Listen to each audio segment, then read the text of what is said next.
these guys individually weren't getting a ton of plays on their records. But I knew like if we combined all of them together and they kind of pushed each record together, that would actually be a considerable amount of plays per record. But I think I'm actually grateful that I don't go to a show and turn to my friend and complain about the snare in a track. Oh. And I see that happen with artists. Wow. I think you're going to see a common trend to almost every question you ask. It's going to be a positive answer followed by the struggles I've had with it and wanting to make it better. I hate when I hear an artist is like, oh, I have to launch a new brand, a new project, because if I can't with my current project, because like my fans only want this.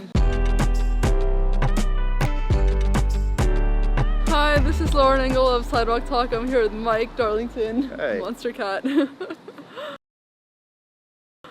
So you were born in Canada. Was it Vancouver or? No, I grew up in Mississauga, which is like just outside of Toronto. Yeah.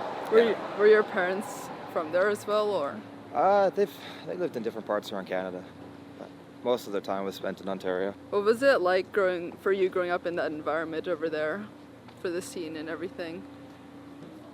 Well, as a kid, like I didn't really even know there was a scene. Mm-hmm. But getting into like my teenage years, my college years, that's when I kind of first started discovering dance music and kind of dabbling here and there. It was interesting though, because I think it was like very college market driven, at least in the areas that I knew in Ontario, where like dance music was really starting to bubble in the early days. So it was like the young, and like when I'm talking about dance music in the early days, I'm not talking about like kind of the stuff that really built our scene, but I'm talking about like 2011, 2012, where I think it started to cross over a bit more into like more general mainstream. That happened in Ontario really strongly in the college markets. It's like Waterloo and London and Guelph. So I don't know, it was pretty interesting seeing it go from like years before where everybody was only listening to like hip hop and like punk rock and crossing over to suddenly like electronic music was everywhere. What kind of music were your parents playing in the house when you were growing up? Yeah, it's interesting. I didn't grow up in a crazy musical family. I'd say there was just like radio, holiday tunes during the holidays. Like, yeah, I didn't come from a music background. Yeah, what do your parents do then? My dad is a microbiologist, and he worked in pharmaceuticals, and he worked in medical modeling. My mom has a master's of English, and she worked in advertising. Where do you think you got your like music sense from? I don't even know if I would say I have a music sense. I've got a passion. I wouldn't say that like I'm not going to walk into a studio and be the best A&R in the studio, but I've always had a passion for what we do and an energy towards it. I think my strength was always in understanding branding and marketing, community. And I think that especially in the modern age of the music industry, those are extremely important things to know. I'm not going to say they're more important than music, because they're not, but it's important. Well, do you remember the first CD you bought? I think it was like an Eminem CD. Yeah. It was probably the first CD that like a lot of people bought.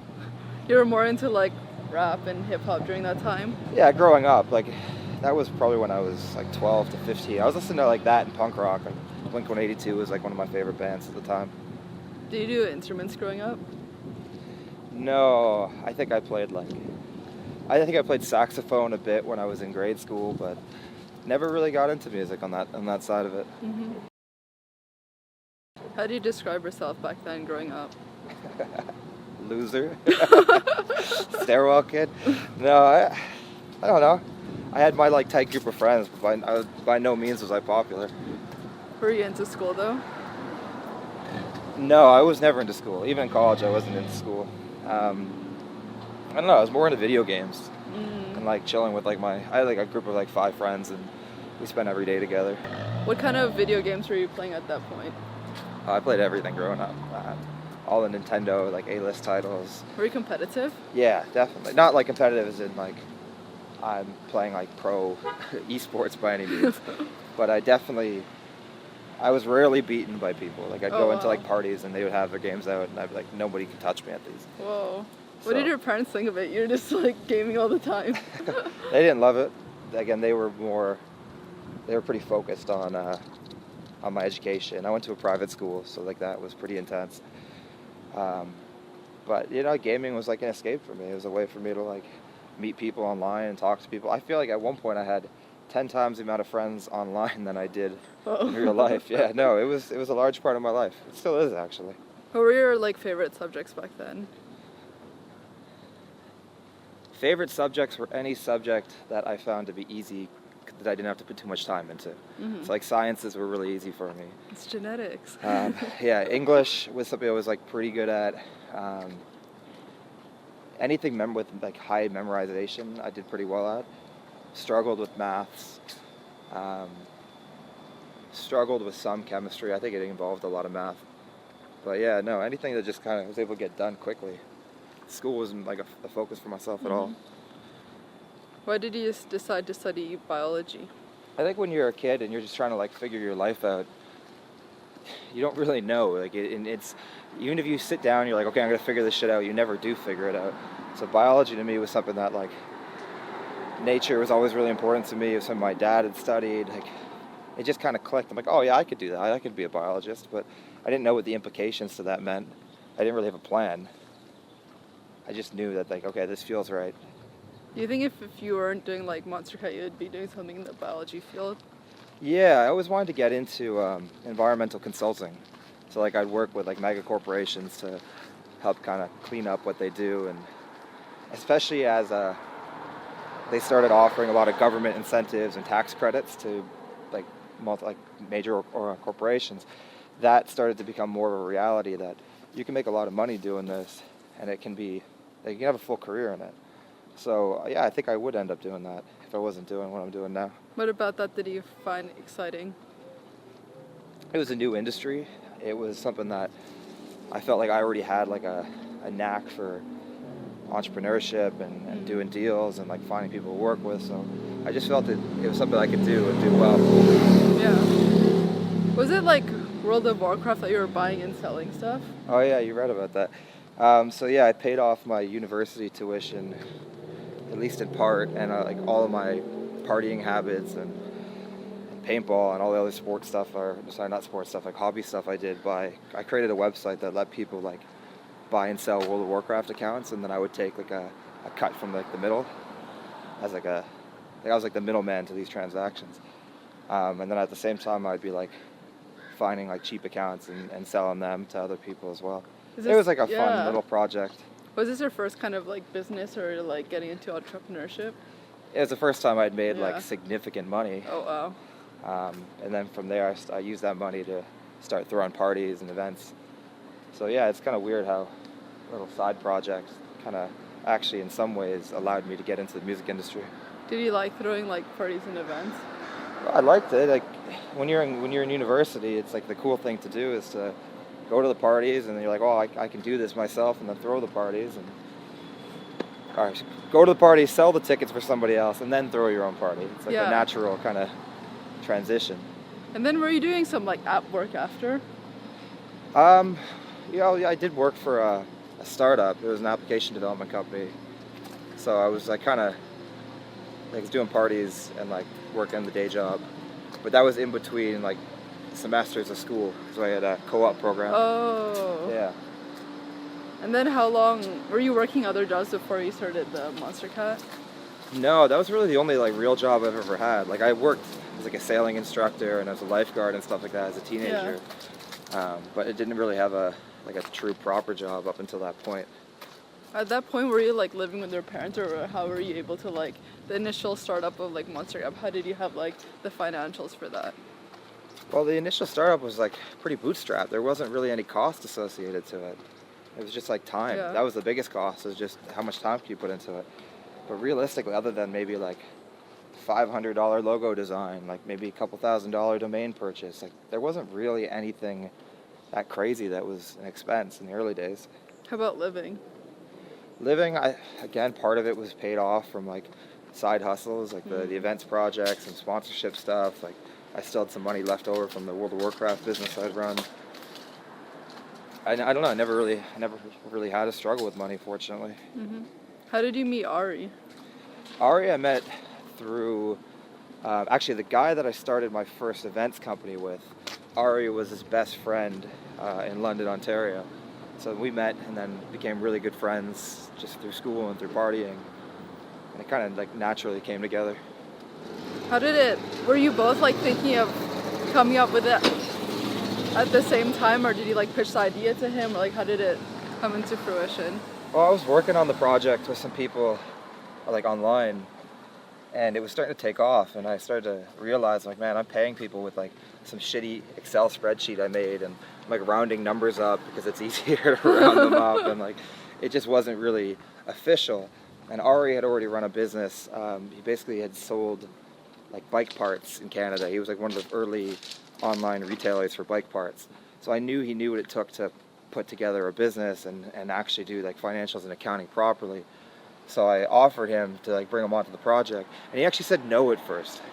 He was like, "Oh man, I'm working on something else." I think he was getting into like the parking game or something. Like he was trying to work on like an app for reserving parking at parking lots. But he ended up coming, like as it kept growing, he ended up coming on board. So it worked out in the end. Yeah. And for like the idea itself, what was the main turning point that you decided to start it? It just kind of came together like pretty naturally. There wasn't some crazy idea at the beginning that led to where we were at. But did you know people in like the music industry, or? No, like... I knew nothing. Right. I knew nothing about the music industry. I still don't know a ton about the music industry. Yeah, it's just me and a bunch of artists that we ended up actually meeting through playing video games, like playing like Counter-Strike and Dota. And I guess the idea came from the fact that these guys individually weren't getting a ton of plays on their records. But I knew like if we combined all of them together and they kind of pushed each record together, that would actually be a considerable amount of plays per record. And like brands like UKF and Mr. Suicide Sheep at that time were starting to like pop off on YouTube. So it kind of just made sense as a place to try to do this. I don't even think we were using SoundCloud when we first started. I actually think we were using like Groove Shark or something like that. Oh, okay. Yeah, there was like another platform that was like more piracy focused. Yeah. I can't remember. I think it was Groove Shark. I don't remember. Did you have experience before that in social media or like promotions? Yeah, so the app company I worked for, I was doing digital marketing for, and they taught me a lot about influencer marketing, which became like a really core part of the development of our business. Was distribution of content via influencers. How did you get your releases out there initially? I'd say influencer marketing was the strongest part. That's kind of one by one made relationships with people. Actually, a lot of those people are still like very close friends of mine. I've been hanging with them while I've been in LA, especially in the gaming space. Yeah, a guy named Jericho, actually, he was like one of the first like really early supporters. Another guy named Captain Sparkles, he runs like a Minecraft channel.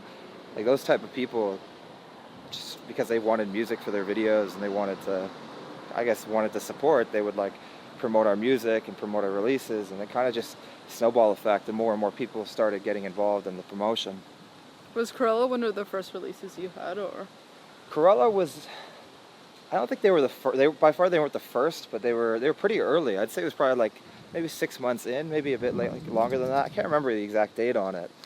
I just remember like the phone, like how it came to be, how it came to fruition. Like that was the part that kind of sticks in my memory, not the date of when it came out. Mm-hmm. When I first started talking to their management, they were definitely on the upswing. Like you would see like promotion around them on all the blogs, and they just like they had a buzz around them, which was new to us because usually we were working with like real underground like bedroom producers.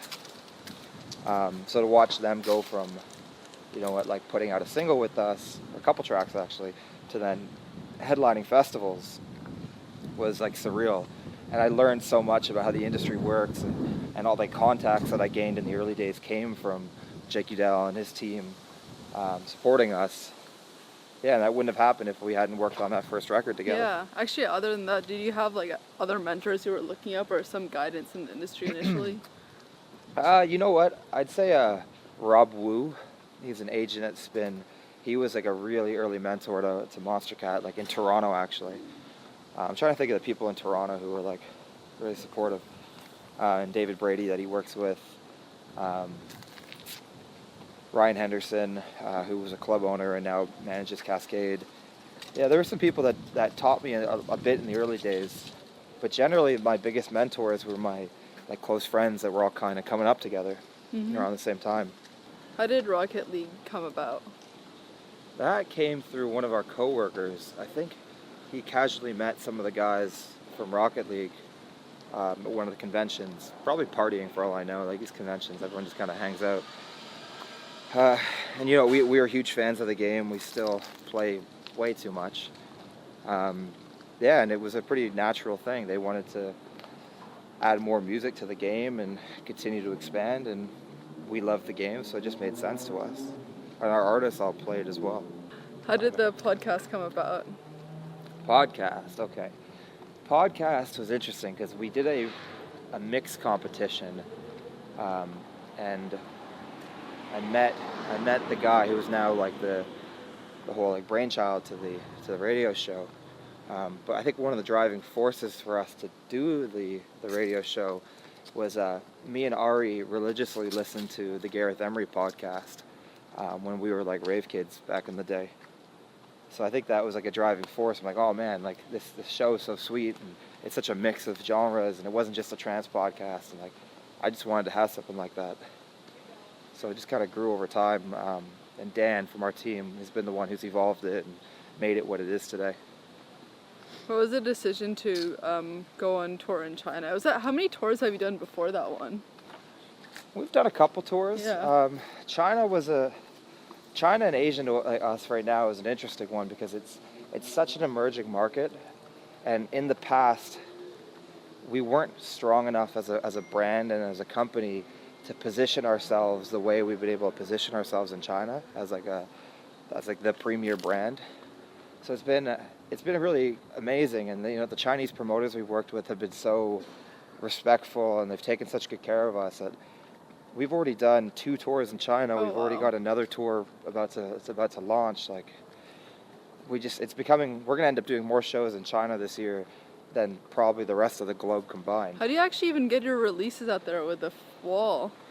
We've had to do some pretty creative deals, working with Tungcent and with NetEase on their platforms. But it's actually interesting because all of our content had already, like it was always available through these like 3 different platforms. So people were discovering our music and our artists without us really knowing much about it. Oh wow. So once we kind of inked our first deals and figured out our first tour strategies, it was like, wow, there's already this pretty strong fan base out here, like that knew about us, and they were like coming out dressed in like they're all decked in Monstercat gear and like wearing like little cat ear headbands and stuff, like things I'd actually never seen before in the rest of the world that was occurring in China. So no, it's been really interesting, and I'm super excited to keep doing more there. Which countries would you say are like emerging that you're focusing on now, like after the success in China? A lot of the Asian territories are like a major focus for us. South America is becoming a major focus for us. Of course, North America and Europe and Australia, we've always had some brand success and brand growth there, so we're continuing to bolster that. But yeah, different parts of South America and Asia absolutely are our focus. In Asia, it's like Indonesia, Japan. Where else are we kind of getting to shows at the moment? Singapore, Taiwan, like Jakarta, which is Indonesia. Yeah, just a lot of different places over there. And in terms of like getting into these certain markets, what type of strategy do you have, or like promotions? It's different in every market. Every market is very, very different over there. Budgets are very different in each market. There's different platforms, different promoters. There's no one set strategy, which means you have to be really flexible. You have to realize that you're working on a completely different time zone with people that you have to be really respectful and understand that, you know, they're trying their best to speak your language, but there's going to always be disconnects that happen. And there's no way we can speak any of the languages, so it kind of we're doing our best.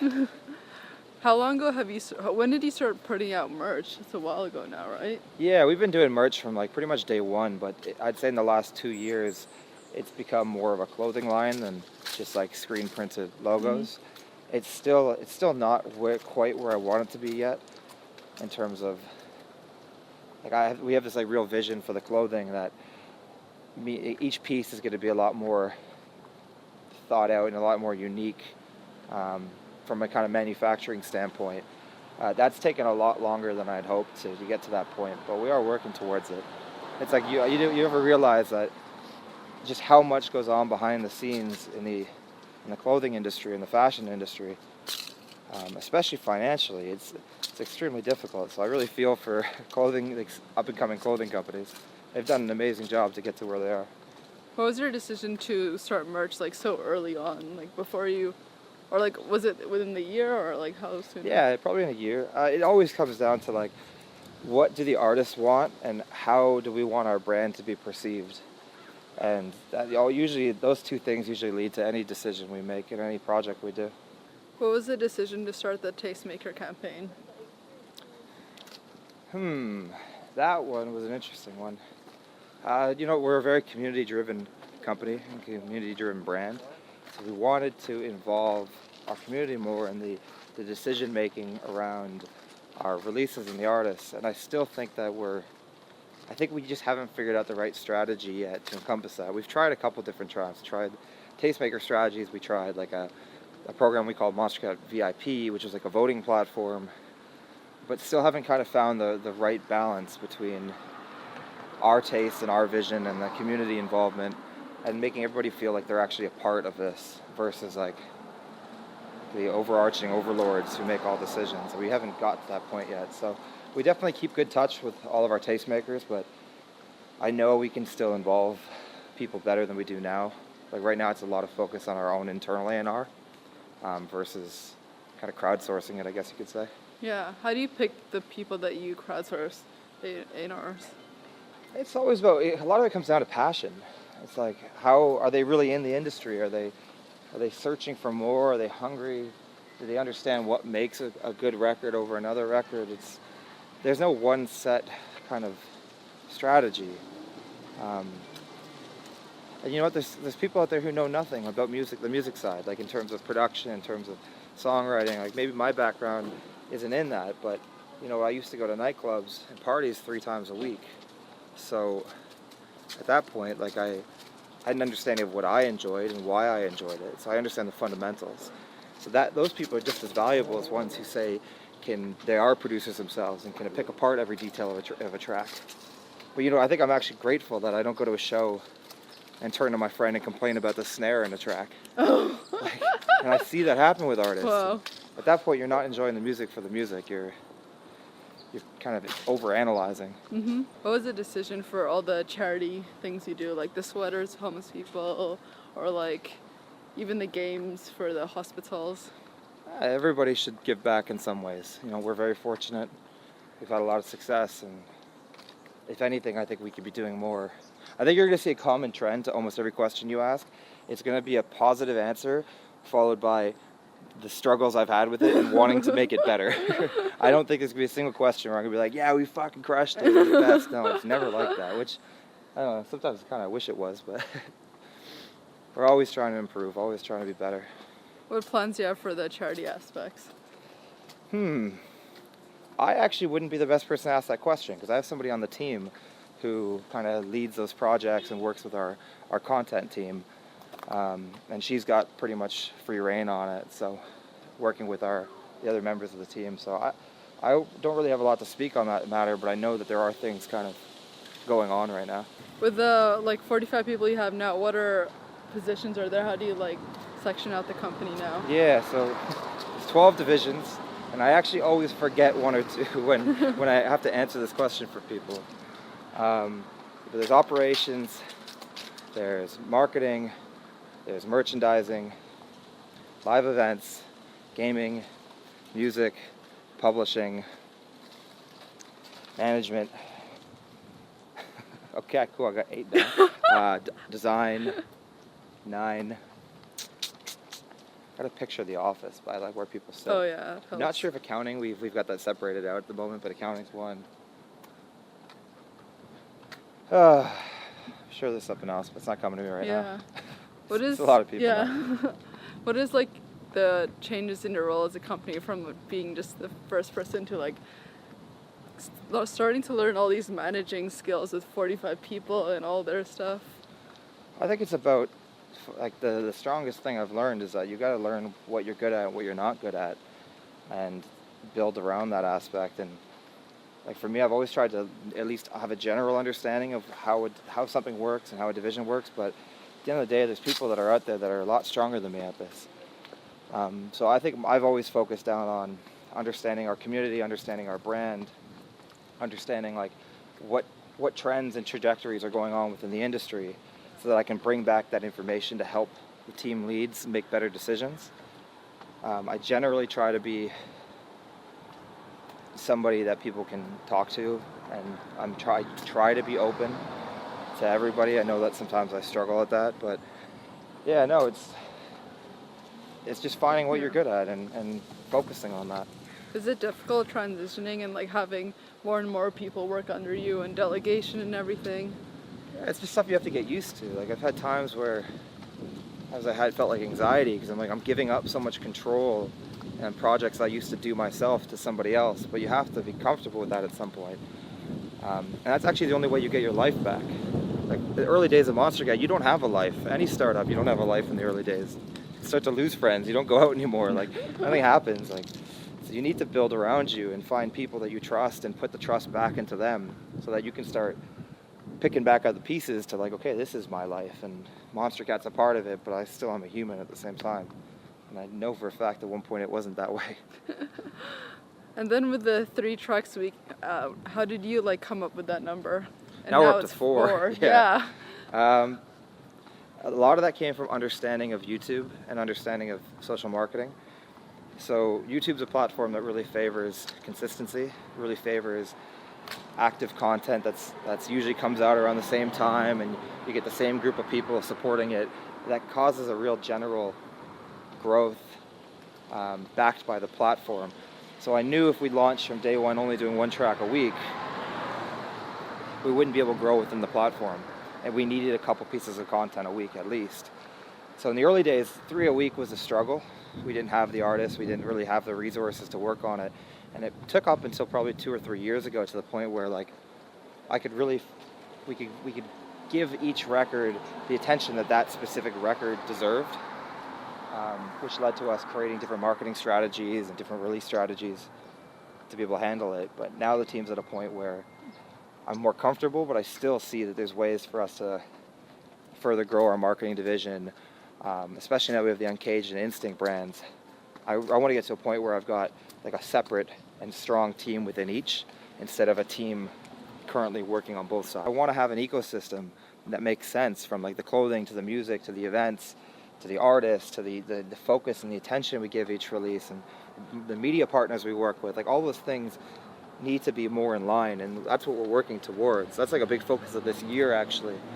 You know, we started by launching the brand and launching the project, but now we have to further strengthen that project to get to the point where I'm like, this is the best. It's not at that point yet. It's fucking dope, but it has a lot of room to improve, and that's kind of where our time right now is being put in. How would you describe like that brand?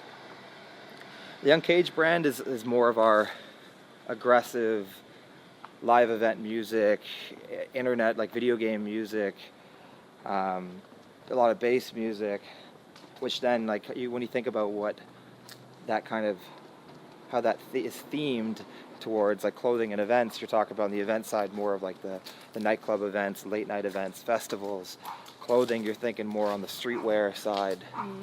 So it's like it makes sense for the type of show and the type of environment these things are in, the type of music you're listening to. Whereas the Instinct is more melodic, it's pop crossover.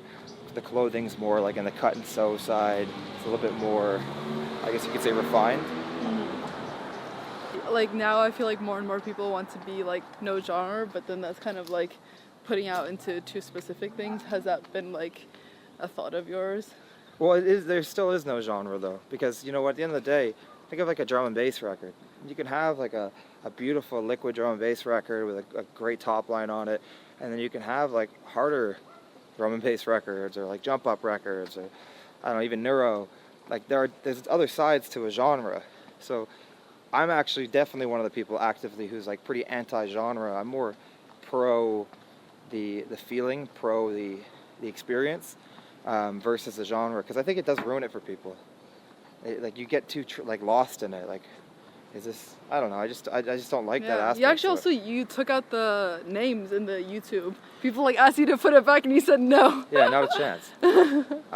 You know, we have in the description. You can find the genre. You can talk to your friends to figure out the genre, but like, we don't have to spoon feed it. Especially because now artists are so adamant that they want their music to be just their music, and they'll borrow elements from different genres and blend them together and hybridize them to the point where like you could really go one or the other way. And then the second we stick it in the title or stick it in the video, it's like half the people will agree and the other half won't agree. Oh, yeah. So you're just creating conflict unnecessarily when the artist is sitting there the whole time and he's the person who's like, yo, this doesn't have a genre, like stop trying to do this to me. Because that limits artists, because they start to get in their head, they're like, I'm a dubstep artist, like I can only do dubstep, and that's the most damaging thing. Like that's why people disappear. Mm-hmm. That's why they lose their creative expression, or that's why they go like super generic, because they feel like they're forced to do that. Mm-hmm. I hate when I hear an artist is like, oh, I have to launch a new brand, a new project, because if I can't with my current project, because like my fans only want this. Yeah. I think it's like Getter. It was the best example of somebody who broke out of a restriction. I remember in the early days, and even in my own head, I'm like, oh, it's like a rhythm artist, and now like I just see him as such a creative, like person, like all-encompassing person. That like that's what I want to see from people. And, like he could have gone and he did like launch. I guess he launched his hip hop project, but he could have gone and had to make a new thing for every type of track he would have done. But instead, he's like really created something pretty creative. So I don't know. I just spent some time with his management hearing like their future visions for their project, and it's really inspiring. Like they're great guys. Oh wow! And what year did you actually come up with the Monstercat manifesto? Oh man, all the years blend together. That feels like 2013, 14, something like that. I'm not sure the date on it. It was just like an idea that like something I was kind of upset with within the industry. I felt like we should put a statement out to it, and I think the way we designed it and the manifesto aspect was that there was definitely an element of branding and marketing to that. But the thing that we were trying to put out there to people, that was really true, and that was from like our heart and how we felt. Yeah. So it was the copyright laws, right? Yeah. Yeah, it was copyright law. It was just a mix of like how art was being treated online and things I didn't agree with back then. If it was like the perfect internet, how would you see it all happen? Like what would your goal be for the internet without all these copyright laws, or if so? I guess the important thing is not that I'm anti-copyright in any way. If anything, as we've become more influential within the industry, I start to understand why decisions are made the way they are. In a perfect world, we'd find a way so that people could work with other people's content and create something entirely new from it, while still properly supporting the original artist and making sure like they get paid and they're involved in the process somehow. But I think that the way that the people learn, especially in electronic music, is through things like sampling or deconstructing a track or recreating a sound. Like, where sometimes people get so protective of these things when you don't have to be protective. Don't have to be overly protective to it, because if anything, you're inspiring the next generation of people who are going to further grow yourself. But at the same time, I want those people to get paid along the way. And I don't know if we've quite reached that point yet where it is done fairly and it isn't just theft and it isn't taking advantage of somebody's name. Like, there's got to be a middle ground to this. I think we're still all trying to figure out what that is. How do you think you've grown as a person since when you started? I think I've just learned a lot. I think I've become a bit more understanding, but at the same time a bit more resilient. I think a lot of like the things that I think I've learned what my weaknesses are and how to work with them. I do truly believe that people don't, like who you are on the inside doesn't change much, ever, but the decisions you make and how you do things changes as you grow up and as you learn. But I'm still the same person I was back then. I still have the same fears and anxieties and weaknesses that I ever once did, but at least now I know about them and I know how to work with them, and I know in some ways how that's made me unique and think differently. So it's just a general understanding, I'd say. What would you say have been your biggest challenges? focus. Focus will always be a challenge. I just get distracted. But again, I think that like kind of ADD mentality, like bouncing around, that sucks in some ways, but in other ways it's super important because it's led to some different types of creative thinking or trying projects or taking risks that some people might be like, oh, that's a stupid idea, but if you've got the time that you want to invest in something and you believe in it, you give it a shot and you do it. And sometimes you surprise yourself and you surprise other people. And that comes from, you have to be a certain type of person to do that. Mm-hmm. Calculated people don't make those, at the time, dumb decisions. Yeah. What does success look like to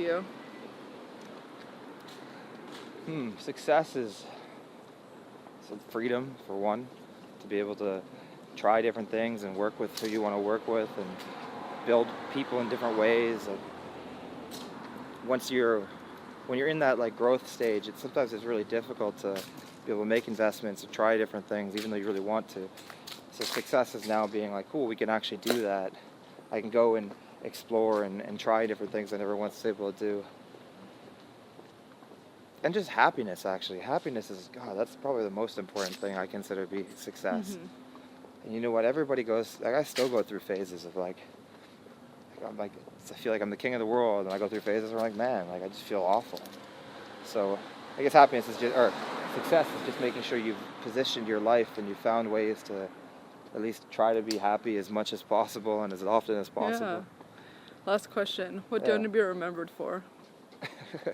This is like the worst answer, but I just want to do dope shit. I love that though. I just want to keep on trying new things and new projects, and you know what, they might be music industry, they might not be music industry, who knows, but I'm still young and I still have a lot of passion and energy, so I'm going to keep on building, and hopefully we end up in 10 years from now when we're both crushing it, we're going to do another interview or something, or go for dinner, and then awesome.